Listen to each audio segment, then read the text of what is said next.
Mahal kong Lindsay. Kababata ko siya, simula 6 years old pa lamang kami. Magkaibigan na po talaga kaming tunay. Ngayon, itong kaibigan ko, nakiusap na kung pwede, makitira sa akin dahil nakahanap daw siya ng trabaho malapit dito sa amin. Kasama ko nga pala sa bahay ang live-in partner ko. Night shift po ako. Habang yung partner ko naman po at kaibigan ko, pang umaga. Magkaiba po talaga kami ng schedule. Aaminin ko, DJ Lindsay, nakaramdam po ako ng takot na baka nga magkamabutihan silang dalawa. Ganun pa man, tinuloy ko pa rin.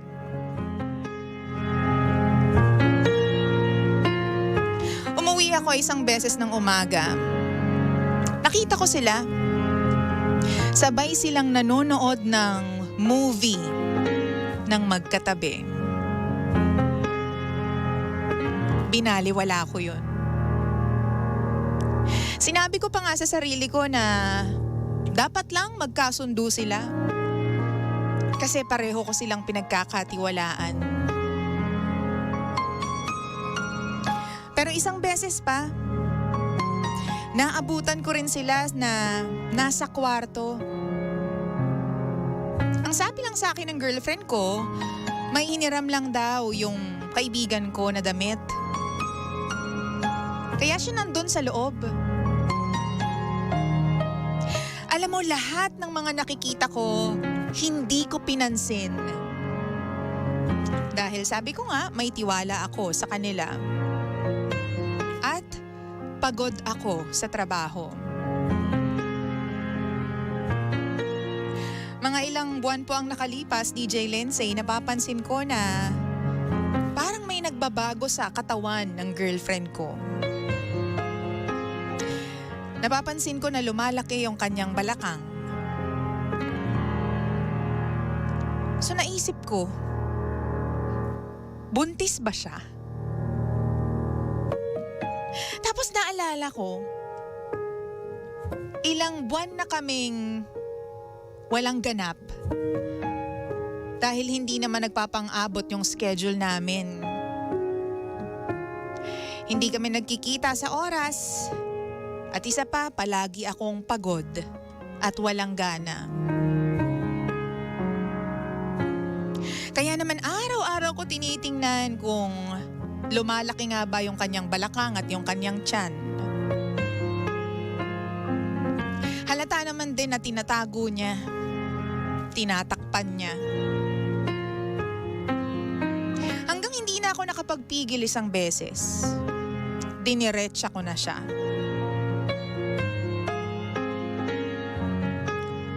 Hindi naman siya nagpatumpik-tumpik pa. Ang sabi niya sa akin, oo, buntis ako. At hindi ako magsisinungaling. Si Ricky yung tatay.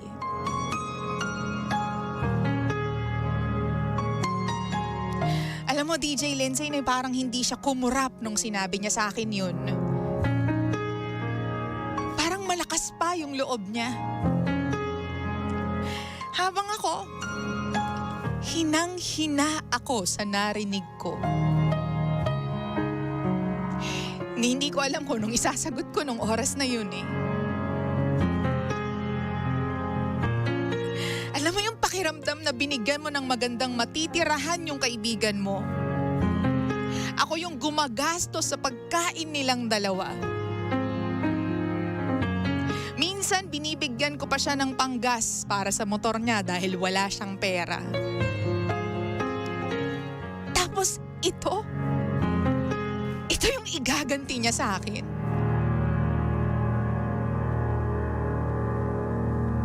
DJ Lindsay, nakiusap ang girlfriend ko na sana naman daw wag kong palayasin si Ricky. Hindi lang daw talaga niya inaasahan na maghahanap siya ng iba. Na tipong hinanap niya sa ibang tao yung mga pagkukulang ko sa kanya.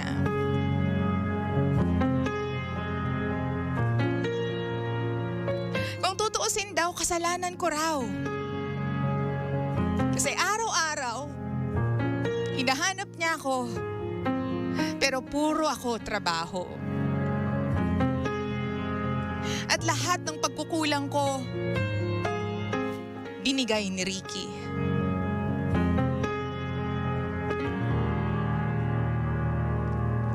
Pero hindi pa rin ako natinag. Mabait ako, DJ Lindsay, pero hindi ako tanga. Pinaalis ko sila sa bahay. At ako, ayoko nang maalala yung bawat kanto sa tinitirahan namin. Bawat espasyo, bawat lugar, bawat kwarto. Lilipat na rin po ako ng bahay. Hindi ko po kasi matanggap at hindi tumitigil yung isip ko na dito sa bahay na to, nakabuo ng pamilya ang babaeng mahal na mahal ko. At ang taong pinagkatiwalaan ko. Kahit pa umalis na sila, DJ Lindsay, at nakaalis na rin ako sa lugar na yon, aminado ako na hindi pa ako nakaka-move on. Hindi ko alam kung paano buburahin ang bakas ng kahapon. Tulungan niyo po ako.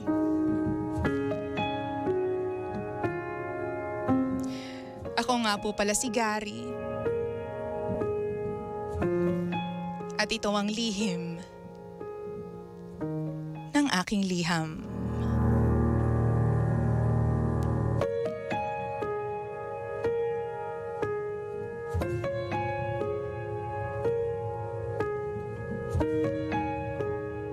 Lihim ng liham.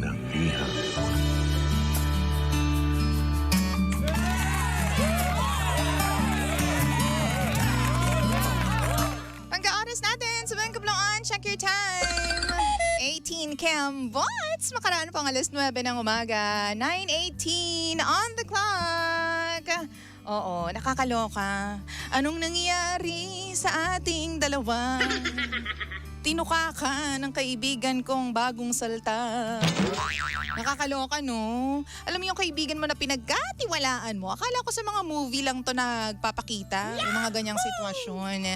Sa totoong buhay din pala. Yung tipong nagtiwala ka sa isang tao, pero after mo siyang bihisan, paanyuan, ganyan, siya rin pala talaga yung tutuka sa'yo. Oo. Siya pala yung di ba, bantay sa lakay pala. Uso naman yata yun sa mga panahon na, alam mo yun, nagtitiwala ka ng malala, ganyan. Imbis na suklian ka ng kabutihan, talagang sinukli sa'yo. Oo. Ayun, may watermelon sa tiyan. Yung iyong jowa, yung jowa mo na mahal mo. Ito naman jowa mo, wala lang oras. Wala ka lang oras sa kanya. Oo, nagkaroon ng chance na may ibang tao sa bahay. Sinunggaban din naman. Nakakaloka. Hoy, wag natin gagawin yan, ha? Wag natin gagawin yan. Nakakaloka. Dapat kasi may mga, alam mo yun, restrictions tayo sa buhay. Dapat may standards tayo sa buhay. Dapat guided tayo ng ating, alam mo yun, mga standards. 'Di ba? Para hindi tayo napapariwara. Pangkasabihin mo sa akin, ano ba yung gagawin mo kung ikaw yun sa gantong sitwasyon? 'Di ba? Si Gary po, hindi, alam mo yun, hindi basta-basta yung pinagdadaanan niya ngayon. Live-in partner niya, tas yung kaibigan niya ang umahas sa kanya. Wow! I'm sure meron na kayong mga ganyang experiences, so why not share with us kung anong ginawa po ninyo para maka-move on at maka-forward sa buhay na ito. Tulungan po natin si Gary. Sabihin mo naman na sa akin kung anong dapat gawin. Facebook.com/EnergyFM1067. Sabi po ni Philip, basta huwag ipagkatiwala sa hindi mo kadugo ang mga mahal mo sa buhay. Yun ang dapat matutunan ng lahat ng tao, lalo na kung opposite sex. Kahit ba kaibigan mo yan. Diba? Sabi naman po ni Rose Ann, ang sakit naman yan, DJ Lindsay. Tuloy lang po ang buhay, Kuya Gary. Isipin mo na lang na at least nalaman mo ng maaga nang hindi mapapagkatiwalaan ng live-in partner mo. Wala pa kayong anak at hindi pa kayo kasal. Putulin mo ng kahit anong communication na meron kayong dalawa para makapag-move on ka na agad. Good luck po sa'yo. Sabi naman ni MM, hugs para sa'yo, Kuya Gary. She doesn't deserve you as a friend and he doesn't deserve you as a partner. Ay, baliktad. He doesn't deserve you as a friend and she doesn't deserve you as a partner dapat. May karma din silang dalawa. Hayaan mo na, hindi natin sila bate. Parang batang inagawan ng candy. Hindi natin sila bate. Oo. Si Jacqueline, sabi dito sa panahon ngayon, mahirap nang magtiwala talaga DJ Lindsay dahil minsan kung sino pa yung pinagkakatiwalaan mo, tinuturing mong parang pamilya na, sila pa ang mang-aahas sa'yo. Aww. That is just so true. Sabi naman po dito ng mga pangga natin, April 11. Ang galing magbasa mo po DJ Lindsay. At talaga naman po nakakadala po yung iyong mood at saka yung iyong emotion. Ay, nawala bigla. Oo. Nasaan na yung binabasa ko? At nakicarried away po sa galit sa dalawang animal na yan. Sa bida ni Kuya Sender, good morning naman sa'yo. Sabi naman ni Rosie, sakit naman po at nagpatira ka ng ahas na cobra sa bahay mo. Nagdala ng sakit ba? Oo, tapos ganon ang ginawa. Maging aral po ito para sa iyo at sa ating lahat. Makakahanap ka rin po ng para sa iyo. Just move on and God bless you. Wow! Sabi ni Eliza, good morning DJ Lindsay. For me, kahit may pagkukulang ang partner mo, wag mong hahanapin sa ibang pagkukulang niya. For me, kuya, wala naman po sa proper way to move on talaga. Time will come and God will heal you. Shoutout naman po from Japan. Hello! Sa mga nandyan sa Japan. Oo. Kamusta kayo dyan sa Japan? Malamig ba dyan ngayon sa Japan o mainit? Sabi naman ni Echo, kakausapin ko yung maharot kong friend. Sabi ni Jonabel, at least po nalaman mo ng maaga at hindi mo siya pinagkatiwalaan. Hindi sila deserving para sa'yo. Sabi naman dito ni Arch, arouch naman dyan na jaunty si Jowa, courtesy ni brother. A very big no sa bro code. Isa siyang ahas na hindi pwedeng pagkatiwalaan kahit kailan. Oo. At ang sabi pa dito, as far as your jowa, mahina siya at marupok. You don't need anyone like that to spend the rest of your life with. The sooner you realize those two truths, the sooner you will move on. So true naman. May katotohanan dyan. Sabi ni Choyam, squeeze Gary. Oo, magpakatatag ka at magdasal ka lang sa taas kung gusto mong regaluhan mo yung partner mo ng steel brush. Kati. Ang kati kasi niya, nakakaloka. Steel brush. Gusto mo yung steel brush. Pero alam mo, sa totoo lang, no, this goes to show na minsan, no matter how much we become very kind to each other or to some people, we show kindness to some people, hindi ibig sabihin nun mababalik sa atin yung kabutihan natin. Diba? No matter how much we become polite or how much we respect some people, hindi ibig sabihin nun marireciprocate o babalik sa atin yung respeto at yung pagiging mabuti natin, 'di ba, sa ibang tao. Minsan kung sino pa nga talaga yung mabuti, sila pa yung mas nahihirapan, 'di ba? Sila pa yung mas nasasaktan, sila pa yung mas nagdudusa.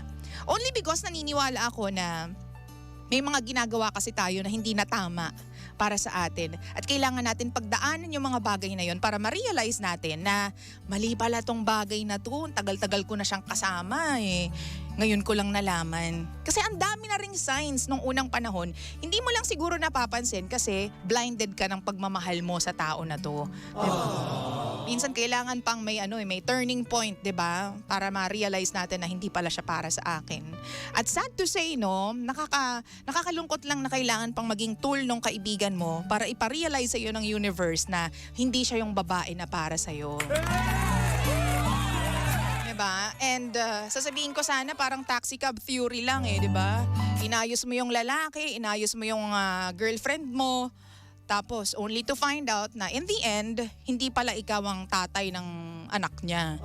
Diba? Taxi cab theory kasi sa ayusin mo yung tao para parang ihahatid mo siya dun sa tamang tao after mo siya anyuin, ayusin, no? That's taxi cab theory. No, so hindi ko naman masabi na mag-a-apply nga ito somehow, mag-a-apply yung taxi cab theory, but just because may anak na sila or bontis tuloy. Gusto mo yung bontis? Na buntis yung babae, it doesn't mean forever na sila na magsistick together. It's not like that naman eh. Well, good for them, di ba? Good for them kung maging together sila forever and ever, amen. Ibig sabihin, siguro nga, ginawa kang tool, di ba, ng universe para ipag-meet silang dalawa. Nasaktan ka nga lang, di ba? Alam mo, the soonest that we realize na ganyan talaga kung paano umaandar ang mundo, mas mabilis tayo makakapag-heal. Di ba? Natukso siya kasi hindi ko kayang ibigay yung mga pangangailangan niya dahil mas inuuna ko yung trabaho. Dahil paano kami kakain kung hindi ko aayusin yung trabaho ko? 'Di ba? Pero mas pinili niya pa rin na i-entertain yung kapusukan niya at doon niya yun ginawa, 'di ba? Doon sa kaibigan ko. Yun yung gusto niyang gawin eh. Tanggap ko na yun. Alam mo, the moment na ma-realize natin na hindi natin kayang ibigay yung gusto ng isang tao, mas mabilis tayong makakawala dun sa pain. 'Di ba? Hindi ko kayang ibigay yung gusto niya eh. Pinipilit ko naman pero may iba pa rin siyang hinahanap eh. 'Di ba? Tawag dito, ina-explain ko naman sa kanya na kailangan ko magtrabaho kaya may napapagod ako kaya minsan wala ako sa mood, ganyan. Pero anong gagawin ko? Ako lang yung nagtatrabaho, ako lang yung nag-aakyat ng pera, ganyan. Hindi ko maibigay. Nung hindi ko maibigay, hindi siya naghintay. Ginawa niya sa iba. At ang masaklap pa dito, yung kaibigan ko na pinatuloy ko sa bahay ko, 'di ba? Yon. Muntik na ako may masabing hindi maganda. 'Di ba? Yung sumunggab, 'di ba? Nag-take ng opportunity. Bantay sa lakay nga. 'Di ba? Kung alam mo naman na meron kang utang na loob dun sa tao, wag mo naman tataluhin. Alam mo pare, kapag merong mabait sa'yo, dapat mas mabait ka dun sa kanya. Lalo na kung binibigyan ka niya ng opportunity to have a better life. 'Di ba? Kung mabait siya sa'yo, dapat mas mabait ka. Ganon dapat ang mundo eh. Hindi yung mabait sa'yo to, tapos wawalang yain mo. 'Di ba? Kaya nawawala ng tiwala ang tao sa kapwa nila eh, 'di ba? Kaya alam mo 'yon, nawawalan tayo ng 'di ba? Trust in humans. You know, yung human, oo. Yun na nga yun. 'Di ba? Kasi inaabuso natin, ginagawa natin ng mali. Nagpakabait siya sa iyo, 'di ba? Tinuring kanyang kapatid, pero inahas mo naman. Magkakatrauma tuloy ngayon tong lalaki na to. Sa next relationship niya tuloy, medyo magiging toxic siya. 'Di ba? Magkakaroon din siya ng mga insecurities, magkakaroon siya ng mga trauma, 'di ba, sa buhay. And all because of that wrongdoing. Dahil sa inyong dalawa. 'Di ba? So sana maka-move on ka na. Paano mag-move on? Putulin ng communication, tanggalin siya sa social media. Good move yun nung umalis ka sa bahay. Oo, good move yan. Kung ako sa'yo, alam mo yun, better yourself, galingan mo sa trabaho. Wow! At huwag mong tatakasan yung problema, huwag mong tatakasan yung emotion. Head on, harapin mo yung emotion na nararamdaman mo. Kung nasasaktan ka, sige lang, damahin mo lang yung sakit. 'Di ba? Magigising ka na lang isang araw na ubos na pala. Oo, naubos ko pala. Natapos ko pala to. Head on lang. Labanan mo lang. Suwagin mo lang talaga yung sakit na nararamdaman mo, yung lungkot na nararamdaman mo. Suwagin mo lang. Wow! Darating ang panahon, 'di ba? Mababasag din 'yan, mawawala din 'yan, matutunaw din 'yan, mahal ko. 'Di ba? And kapag nakawala ka diyan sa sitwasyon na 'yan, you'll be a better person, the best version of yourself. 'Di ba? Tapos kapag nagkaroon ka ng ibang karelasyon, ma-apply mo na yung lahat ng mga natutunan mo dito sa relationship na to and never ever look back. Wow! Huwag mong ikukumpara. Ang tendency kasi is kapag nasaktan ka sa past relationship, pag nasa bagong relasyon ka na, ikukumpara mo na. Si ganito, mas okay siya kaysa dun sa dati ko. Huwag ganon. Hindi dapat ganon. Kasi lahat ng tao ay magkakaiba. 'Di ba? So, dapat yung sarili mo yung mas kilala mo. 'Di ba? Magtiwala ka sa sarili mo. All the time. Na kaya mo ang lahat kahit anong mangyari. Yun lang yun. 9:30 na po ng nagmamagandang umaga. Magandang umaga sa lahat po ng mga nakikinig po sa atin na naloko na din, inahas na rin, pero hanggang sa mga oras na ito ay naniniwala pa rin sa magic of friendship and magic ng pag-ibig. Okay lang yan. Ganyan talaga buhay, nasasaktan, nalulungkot. Ang pangit naman kung lagi tayong masaya sa life, di ba?